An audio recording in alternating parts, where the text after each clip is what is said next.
Halos 60 ballot boxes na ang hawak ng Random Manual Audit Committee ng COMELEC para dumaan sa mano-manong bilangan. Iba pa ito sa inaasahang darating ngayong araw. Si JM Pineda ng PTV para sa Balitang Pambansa Live. JM? Audrey, yun nga ay ngayon nga siyam na pong mga ballot boxes na ang dumating dito sa Random Manual Audit Committee dito sa Pasay City at inaasahan nga na may darating pang ibang mga ballot boxes ngayong araw.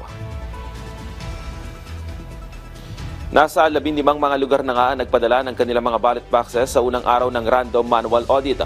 Ayon sa Commission on Election, nasa 59 na mga ballot boxes na ang mga na-audit o nasa audit floor at posibleng dumaan na sa mano-manong bilangan ng mga RMA teams.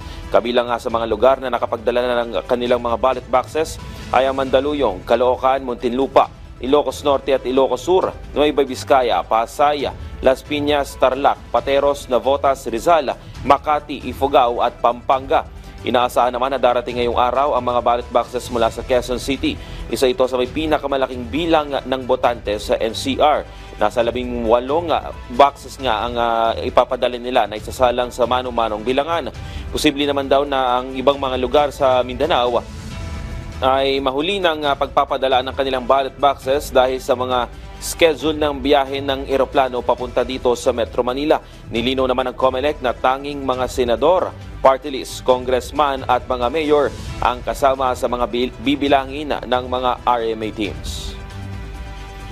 Audrey, sa ngayon nga, kung nakikita nyo sa aking lugar, nandito kasi tayo sa viewing room ng COMELEC dahil mamayang alas 10 pa, posibleng papanikin dun sa media, yung mga media dun sa mismong lugar ng nagbibilang yung mga guro natin na elected ng DepEd o yung RMA teams. Nakikita niyo sa aking lugaran, yung iba nga nagpa-file na kanilang mga profile at mamaya titignan natin kung ano pa yung mga sitwasyon na mangyayari mamaya. Yung lamang ang latest dito, balik sa iyo, Audrey.